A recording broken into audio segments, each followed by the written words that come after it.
आपने देवी संध्या के चरित्र को सुनाकर मुझ पर बड़ा उपकार किया है।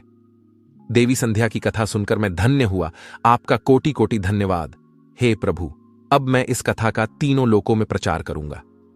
नमस्कार दोस्तों, स्वागत है आपका हमारे YouTube चैनल। दोस्तों, देवी संध्या के कारण ही समस्त पुरुष जाति को मिला यह श्राप।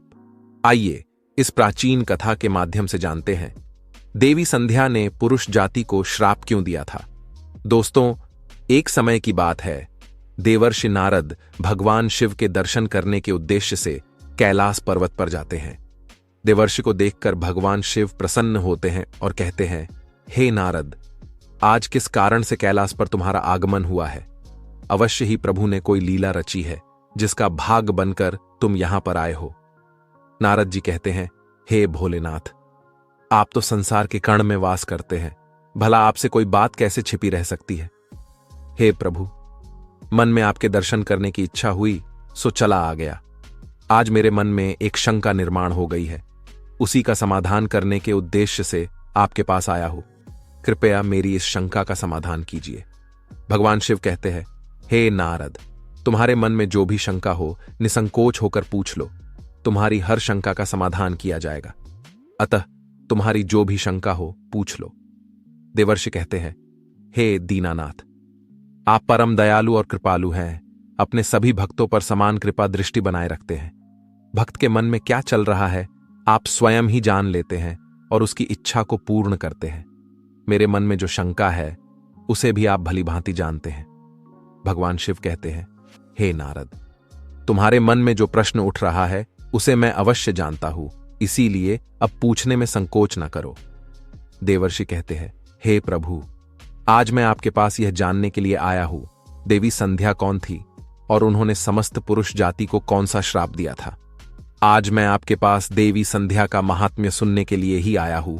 भगवान शिव कहते हैं, हे नारद, आज तुमने उत्तम प्रश्न किया है, इसमें समस्त मानव जाति का कल्याण छिपा हुआ है। आज मैं तुम्हें देवी संध्या के जन्म की कथा सुनाता हूं। इस कथा में तुम्हें तुम्हारे सभी प्रश्नों के उत्तर मिल जाएंगे। इसीलिए देवी संध्या के इस प्राचीन इतिहास को तुम ध्यान पूर्वक सुनो। इसका श्रवण करने मात्र से ही कोटि कोटि पाप क्षण भर में जलकर भस्म हो जाते हैं। देवर्षि कहते हैं, हे प्रभु, मैं इस कथा को ध्यान से पूरा अवश्य सुनूंगा। कृपा करके आप मुझसे वह कथा कहिए। फिर भगवान शिव देवर्षि नारद को उस महान नारी संध्या की कथा सुनाना आरंभ करते हैं। हे नारद, जब सृष्टि का आरंभ हो रहा था तब सृष्टि के रचयिता ब्रह्मा जी कमल के आसन पर विराजित होकर भगवान का ध्यान कर रहे थे। उसी समय उनके मन में सृष्टि का निर्माण करने की इच्छा जागृत हुई। तब सबसे पहले उनके मन से विचार करने पर एक त्रिभुवन सुंदरी कन्या का जन्म हुआ। वह कन्या अत्यंत सुंदर और मनमोहिनी थी। मन से उत्पन्न होने के कारण वह ब्रह्मा की मानस कन्या हुई। ब्रह्मा जी उस समय ध्यान कर रहे थे और ध्यान करते समय वह कन्या उत्पन्न हुई, इसीलिए उसका नाम संध्या हुआ। जब ब्रह्मा जी ने उस अत्यंत सुंदर स्त्री की ओर देखा तो कुछ क्षणों के लिए ब्रह्मा जी का मन विचलित हो गया। उसका मनमोहक रूप देखकर ब्रह्म जी मोहित हो गए और उनके मन में काम भाव जागृत हुआ। ब्रह्मा जी की ऐसी कुपित दृष्टि पड़ते ही उस देवी का तेज नष्ट हो गया, जिससे वह देवी संध्या बहुत दुखी हो गई और उस स्थान को छोड़कर चली गई। हे नारद, ब्रह्मा जी के मन में किसी भी प्रकार का विकार उत्पन्न नहीं हो सकता, किंतु प्रभु की लीला तो देखिए। उन्होंने अपनी लीला दिखाने के लिए ब्रह्मा जी के मन में विकार डाल दिया। उसी विकार के कारण ब्रह्मा जी के मन में कुछ क्षणों के लिए काम का भाव उत्पन्न हो गया। प्रभु की ऐसी लीला रचने के पीछे समस्त मानव जाति का कल्याण छिपा हुआ था।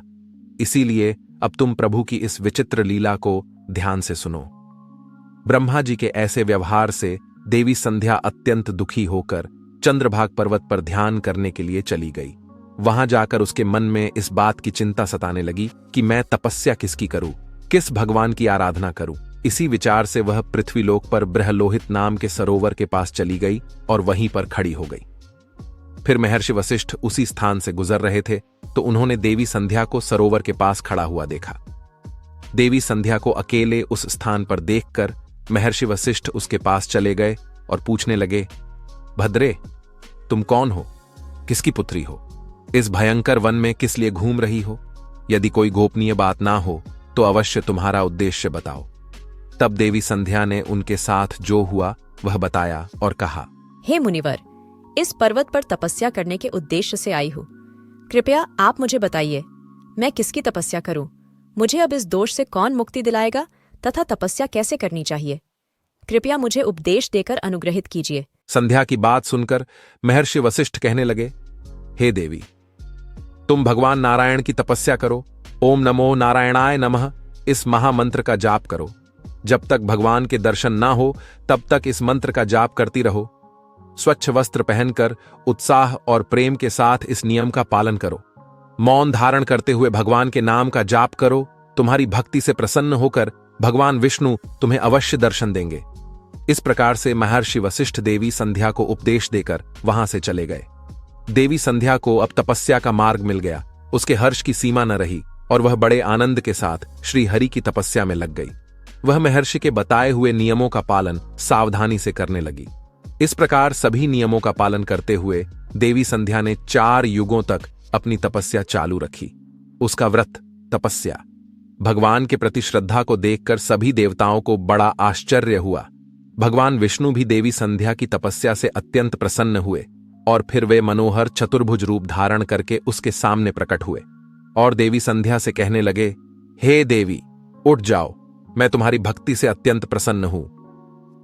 भगवान विष्णु की मनोहर छवि देखकर देवी संध्या शीघ्रता से खड़ी हो गई। भगवान का वह रूप सैकड़ों सूर्यों के समान तेजवान दिखाई पड़ रहा था। भगवान के ऐसे रूप को देखकर देवी संध्या स्तब्ध हो गई। उसे समझ में नहीं आ रहा था कि वह क्या करे और क्या कहे। उसके मन में भगवान की स्तुति करने की अभिलाषा हुई, किंतु वह भगवान के उस रूप को देखकर कुछ भी बोल नहीं पा रही थी। फिर भगवान विष्णु ने देवी संध्या की मनोदशा को जान लिए और उसे दिव्य ज्ञान, दिव्य दृष्टि तथा दिव्य वाणी प्रदान की। फिर देवी संध्या बड़े उत्साह से भगवान विष्णु की स्तुति करने लगी। उसके एक एक वाक्य में उसकी भक्ति और समर्पण दिखाई पड़ रहा था। तपस्या के कारण संध्या का शरीर अत्यंत क्षीण और कमजोर हो गया था। तब भगवान ने अपनी अमृतमयी दृष्टि डालकर उसके शरीर को हृष्टपुष्ट बना दिया और मधुर वचन में उससे कहने लगे, भद्रे, तुम्हारी तपस्या से मैं अत्यंत प्रसन्न हूं।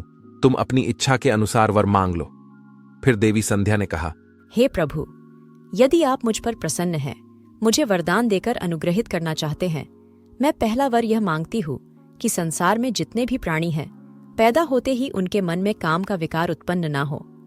दूसरा वर मैं यह मांगती हूँ कि मेरा पतिव्रता धर्म कभी खंडित ना हो। और तीसरा वरदान मुझे यह दीजिए कि अपने पति के अलावा किसी अन्य पुरुष के प्रति मेरे मन में आसक्ति ना हो। जो भी पुरुष मेरी ओर कामभाव से देखे वह पुरुष नपुंसक हो जाए। फिर भगवान विष्णु ने वरदान देते हुए कहा, हे कल्याणी, आज तुमने संसार के कल्याण के लिए उत्तम वर मांगा है। इसीलिए आज से ही पैदा होने के बाद किसी भी प्राणी में काम वासना का भाव नहीं होगा। मनुष्य की शरीर की 4 अवस्थाएं होंगी, बाल्य, कौमार्य, यौवन और जरा। मनुष्य को कौमार्य अवस्था के अंत में ही काम भाव का उदय होगा। तुम्हारी इस तपस्या से आज मैंने यह मर्यादा स्थित कर दी है, संसार में कोई भी प्राणी पैदा होते ही काम भावना से युक्त नहीं होगा। तुम्हारे सतीत्व की प्रशंसा तीनों लोकों में होगी और तुम्हारे पति के अलावा जो भी पुरुष तुम्हें काम की दृष्टि से देखेगा वह तुरंत ही नपुंसक हो जाएगा। तुम्हारे पति बड़े भाग्यवान, तपस्वी, सुंदर तथा तुम्हारे साथ 7 कल्पों तक जीवित रहने वाले होंगे। हे देवी, तुमने जो जो वर मांगे हैं मैंने वह प्रदान किए हैं। अब मैं तुम्हारे मन की बात कहता हूं। पहले तुमने अग्नि में अपने शरीर को त्याग देने की प्रतिज्ञा की थी। यह प्रतिज्ञा तुम्हें इसीलिए करनी पड़ी क्योंकि ब्रह्मा की दृष्टि तुम पर पड़ चुकी थी। निर्दोष होने पर भी तुम अपने इस शरीर को त्यागना चाहती हो। यहां से पास ही चंद्रभागा नदी है। उस नदी के तट पर महर्षि मेधातिथि एक ऐसा यज्ञ कर रहे हैं जो 12 वर्षों में पूर्ण होगा। उसी यज्ञ में तुम अपने शरीर का त्याग करके अपनी प्रतिज्ञा पूरी करो, किंतु तुम वहां पर ऐसे वेश में जाओ कि मुनियों की दृष्टि तुम्हारे ऊपर ना पड़ सके। मेरी कृपा से तुम अग्निदेव की पुत्री हो जाओगी, जिसे तुम अपना पति बनाना चाहती हो। उसका चिंतन करते हुए तुम उस अग्नि में अपना शरीर त्याग दो। इतना कहकर भगवान विष्णु ने अपने हाथ से देवी संध्या के मस्तक को स्पर्श किया। भगवान का स्पर्श होते ही देवी संध्या का शरीर आटे का बन गया। भगवान ने ऐसा इसीलिए किया क्योंकि मुनियों का वह यज्ञ संसार के कल्याण के लिए हो रहा था और उस अग्नि में मांस ना गिरे और अग्निदेव मांस भोजी ना बन जाए। तदनंतर देवी संध्या अदृश्य होकर उस यज्ञ के स्थान पर गई। उस समय उसके मन में एक ही भावना थी। उसने पृथ्वी पर आते ही सबसे पहले महर्षि वशिष्ठ जी के दर्शन किए थे, इसीलिए उसने अपने मन में महर्षि वशिष्ठ जी को ही अपना पति मान लिया और उन्हीं का चिंतन करते हुए उन्होंने यज्ञ की अग्नि में अपने शरीर को त्याग दिया। फिर भगवान की आज्ञा से अग्निदेव संध्या के शरीर को सूर्यमंडल पर लेकर गए। फिर सूर्यदेव ने संध्या के शरीर के 2 भाग करके देवताओं और पितरों को प्रसन्न करने के लिए अपने रथ पर स्थापित कर दिया। उसके शरीर का ऊपरी भाग प्रातःकाल हुआ और शेष भाग संध्या काल हुआ।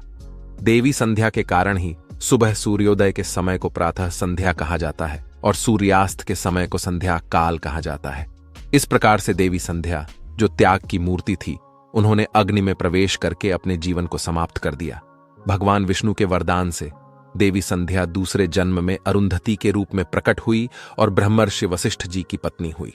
भगवान शिव कहते हैं, हे नारद, इस प्रकार से देवी संध्या के कारण ही संसार में जन्म लेने वाला प्रत्येक प्राणी काम के भाव से रहित होता है। उसके अंदर किसी भी प्रकार की काम वासना नहीं होती है और जब वह कौमार्य को प्राप्त हो जाता है तभी उसमें काम वासना उत्पन्न होती है। इस प्रकार से मैंने आपको देवी संध्या के जीवन का चरित्र सुना दिया है।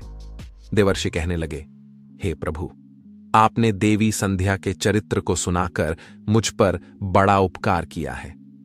देवी संध्या की कथा सुनकर मैं धन्य हुआ। आपका कोटि कोटि धन्यवाद।